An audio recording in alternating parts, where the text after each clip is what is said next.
Good morning, everyone. I'm Megyn Kelly. It's Tuesday, March 11th, 2025, and this is your AM update. We're out of money. I mean, we're running out of beds in 2 weeks. As the shutdown deadline looms, Border Czar Tom Homan warning Congress immigration officials are running out of money fast. I'm confident if we have the right policies, it'll be a very smooth transition. Yeah. Trump officials seeking to ease economic concerns as markets tumble amid tariff wars. Canadian Prime Minister Justin Trudeau finally ousted by his party. And what's behind the sudden rise of Democrat Senator Chris Murphy? All that and more coming up in just a moment on your AM update. Okay, so you're thinking about what to get that person who has everything. Or maybe you are that person that has everything and you just happen to appreciate the finer things. Well, do you want something really special? Consider hot salt. This is such a unique, fun gift. Yes, hot salt. Exquisite, savory heat. Now you're interested. So let me tell you about Firecracker Farm, a wonderful little family company that makes hot salt, a delightful spice-infused sea salt. It has the perfect amount of heat and amazing flavor that makes everything taste better. Word is getting out and people are loving it. And that is because it's made with love. People can feel it and taste it. It's a small batch, family operation, so supplies are limited. It comes in sleek stainless steel push grinders, really cool. Plus you can take them anywhere. When you run out, they have refills. A little too spicy for you? Just mix it in with some regular sea salt to tame the heat, but you won't need to. It's blended to perfection. Honestly, it's the best thing to happen to food since fire. So what are you waiting for? Go to firecracker.farm right now and use the code MK at checkout for a special discount. That's firecracker.farm, code MK. Get some hot salt before it's all gone. You're going to thank me. House Speaker Mike Johnson likely to hold a vote later today on a 6-month funding extension to avert a government shutdown. The deadline, 11:59 p.m. on Friday, just 3 days away. With the House so narrowly divided and the funding bill facing full Democratic opposition, Speaker Johnson has little room for error. Republican Congressman from Kentucky, Thomas Massie, remaining firm in his opposition, which means every other GOP member must vote yes in order for this bill to pass the House. 3 GOP congressmen expressing some hesitation. Texas Congressman Tony Gonzalez telling CNN he'll make a game-time decision. Political reporting Pennsylvania Congressman Brian Fitzpatrick and Florida Congressman Corey Mills also on the fence. Speaker Johnson, however, appearing confident he has the votes, telling reporters, quote, "No one wants to shut the government down, and we are doing the responsible thing as Republicans." Speaker Johnson saying it will then be up to Senate Democrats to do the right thing. However, the hurdle to clear the Senate getting a little bit higher, with Republican Senator from Kentucky Rand Paul's announcement he will be voting no. Senator Paul posting on X, quote, "The bill continues spending at the inflated pandemic levels and will add $2 trillion to the debt this year. Count me as a hell no." Democrats opposed the bill, saying it takes away the power of the purse from Congress, handing too much control to President Trump. As the fight over government spending continues, the strain on immigration enforcement is becoming more urgent. We're out of money. I mean, we're running out of beds in 2 weeks. I mean, we're at about 46,000 in custody now. We ought to be about 65,000 at this point in time. And when we run out of beds, it seems we stop interior enforcement operations, because when we arrest somebody, we got to have a bed to put them in for removal. So Congress does, and they need to get us the funding we need so this administration can keep the promises they made to American people. The CR contains nearly $500 million in additional funding for immigration enforcement. Officials say they need the funding to expedite the removal of criminal aliens from within the country. Homeland Security today announcing an upgrade to the Biden administration's CBP One app. The app allowed more than 1 million migrants to apply for asylum prior to arrival in the U.S. Once processed, migrants were released on parole, often with appointments scheduled years down the road. That program ended following a day one executive order from President Trump. The revamped app, now called CBP Home, allows illegal aliens a streamlined process to self-deport. Homeland Security Secretary Kristi Noem writing in a statement, quote, "The CBP Home app gives aliens the option to leave now and self-deport, so they may still have the opportunity to return legally in the future and live the American dream." Secretary Noem going on to say, if the migrants do not self-deport, They will be found, deported, and never allowed to return. Wall Street starting the week in the red as recession fears shake investor confidence. The Dow dropping nearly 900 points, S&P 500 dropping 2.7%, and the Nasdaq falling 4%. On Sunday, President Trump downplaying concerns to Fox Business. Are you expecting a recession this year? I hate to predict things like that. There is a period of transition because what we're doing is very big. We're bringing wealth back to America. That's a big thing. And there are always periods of, it takes a little time. It takes a little time. If you look at China, they have a 100-year perspective. We have a quarter. We go by quarters. That's true. And you can't go by that. You have to do what's right. What we're doing is we're building a tremendous foundation for the future. These comments after a rough week in the markets. Investors worrying over tariff wars and the impending possible government shutdown. On Friday, the S&P closed down 3.1%, its worst weekly drop in 6 months.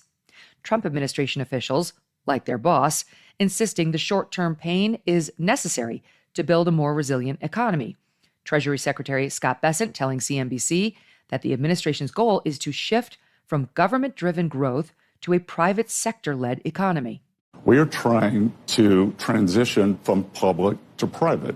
I talked about we are going to have safe and sound regulation to get our banking system going again. So the banks should be generating loans to private companies. Employment should be from private companies, not from government. And I'm confident if we have the right policies, it'll be a very smooth transition. The center of this strategy? Tariffs. On Sunday, President Trump doubling down on what he calls the most beautiful word in the dictionary. We're going to take in hundreds of billions of dollars in tariffs, and we're going to become so rich, you're not going to know where to spend all that money. I'm telling you, you just watch. We're going to have jobs. We're going to have open factories. It's going to be great. For now, the markets remain skeptical. Coming up, Canadian Prime Minister Justin Trudeau officially replaced as head of his party. And what's behind the sudden media rise of Democrat Senator Chris Murphy? Is he really a party star? All that and more in just a moment. There is a real and growing threat to your home and your equity, and it's called title fraud. Here's how it works. Criminals can forge a single document, file it with the recorder, and just like that, your home's title is stolen. They take out loans against your property, draining your equity, and you would not even know it had happened until it was too late. Here's the really scary part. Credit monitoring will not protect you from any of this. But I want to tell you about Home Title Lock to protect your home and equity. Their exclusive triple lock protection gives you 24/7 monitoring of your home's title, urgent alerts if there are any changes, and a team of experts to help restore your title if fraud happens at no extra cost. The bottom line, your home's your biggest investment. Don't leave it vulnerable. Home Title Lock is offering an exclusive 25% off their protection plans. You just go to HometitleLock.com and use the promo code Megyn25 to get 25% off your subscription and a free title history report to make sure you're not already a victim. Protect your home and equity today. That's HometitleLock.com, promo code Megyn25. Former banker Mark Carney set to become Canada's next prime minister, securing 86% of the vote in the Liberal Party leadership election. Mr. Carney will succeed current Prime Minister Justin Trudeau, who announced his resignation from the post in January upon the election of a new party leader. Under Mr. Trudeau's leadership, the Liberal Party suffered declining support amid sluggish economic numbers and internal party turmoil. The resignation of Finance Minister Chrystia Freeland, who was critical of Mr. Trudeau, the final breaking point in Mr. Trudeau's 9-year run atop the government. Mr. Carney previously led the Bank of Canada and the Bank of England. Canadian Liberals believe he's the man for the moment as their country faces an existential threat posed by President Trump's tariffs.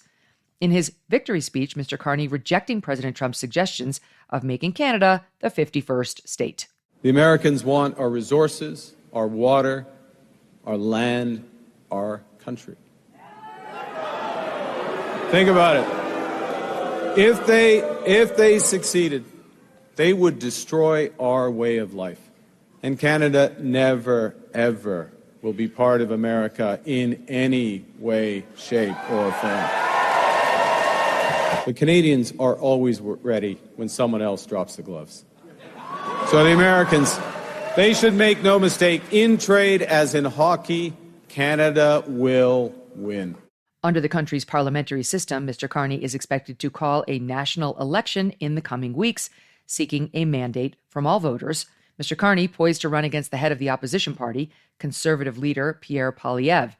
Under Mr. Poilievre's leadership, the Conservative Party receiving a surge in support, flipping two historically liberal districts in shocking special election upsets, voters embracing Mr. Poilievre's populist message. Justin Trudeau does not believe in liberty. He believes in government control. He wants to control your money. He wants to control your kids. He wants to control everything. That is illiberal. It's the opposite of liberalism. We should put Canada first. We want to put our country first, stand up for our country against both American aggression, but also against the destructive liberal policies that have made us helpless and reliant on the U.S. Mr. Poilievre coming out of the gate swinging against Mr. Carney on Monday. The Liberal establishment has installed Justin Trudeau's economic advisor as the next Liberal leader to trick Canadians into giving Liberals a fourth term in power. But he's just like Justin, and he's more of the same. We have the same Liberal MPs, the same Liberal advisors, the same Liberal promises, who will produce the same Liberal results. Doubling housing costs, doubling the debt, doubling lineups at food banks, enriching the global elites at the expense of the working class. Despite Mr. Poilievre's double-digit lead against Mr. Trudeau, the Trump tariffs inspiring a surge in support for the Liberal Party.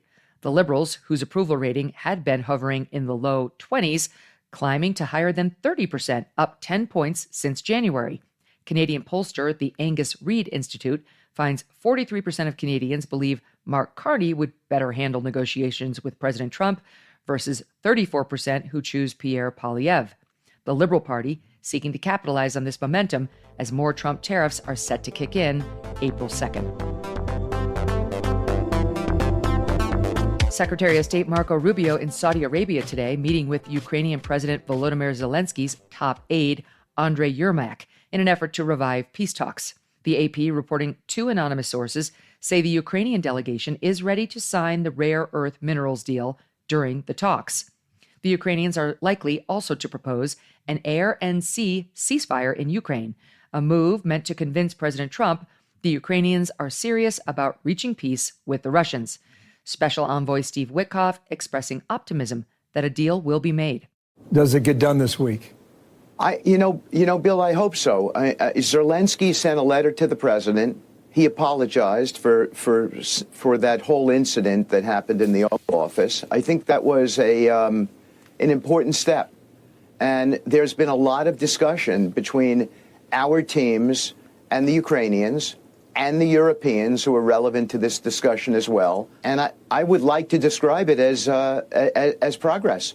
While en route to Saudi Arabia, Secretary Rubio, speaking to reporters, stated that depending on the outcome of the talks, the U.S. may be prepared to lift the pause on military aid and intelligence sharing that President Trump put in place after the Oval Office tension.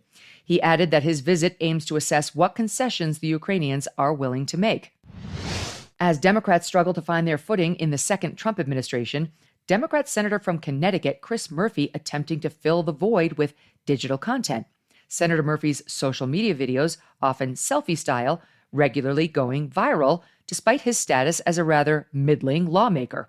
Donald Trump doesn't care about the destruction of Medicare or Medicaid or the Department of Education because it doesn't impact him. Republicans never want to fix the immigration system. Their motivation is always to make it more chaotic and more confusing. Guys, the whole game is Trump doing favors for his billionaire friends. The New York Times reporting in February, Senator Murphy doubling his Instagram followers over the previous 2 months, racking up almost 30 million impressions on the platform, a rising star in the media. Some recent headlines: the Hartford Courier, Connecticut's senator leading the national resistance against Trump. NBC, how one senator is placing himself at the center of the Trump resistance. The Hill, Murphy looks to be guiding force for Democrats in new Trump era. But some now questioning whether his surge in visibility is purely organic, especially given reports that his alleged new girlfriend happens to run a progressive media company funded by George Soros and Reid Hoffman. Semaphore reporting Tara McGowan, CEO of Courier Newsroom, posted a selfie of herself and Senator Murphy last week on her private Instagram, captioned, quote, "Not postponing joy." Courier Newsroom is often criticized by the right as a Democrat outlet posing as a news network, the Washington Free Beacon referring to it as the George Soros-funded Democratic propaganda network. The New York Post reporting Ms. McGowan has used her personal platform and position for years at the digital outlet to promote Murphy. That activity ramping up in recent months during the time in which we know Senator Murphy separated from his wife of 17 years. That happened last November, though reports indicated they are not divorced and remain legally married. And that'll do it for your AM Update. I'm Megyn Kelly. Join me back here all week for our special series, Megyn Kelly Investigates, on the disappearance of baby Lisa Irwin, a 10-month-old girl who disappeared from her crib in the dark of night. It will air on SiriusXM Triumph Channel 111 at noon East, on youtube.com/Megyn Kelly, and on all podcast platforms on the Megyn Kelly Show feed.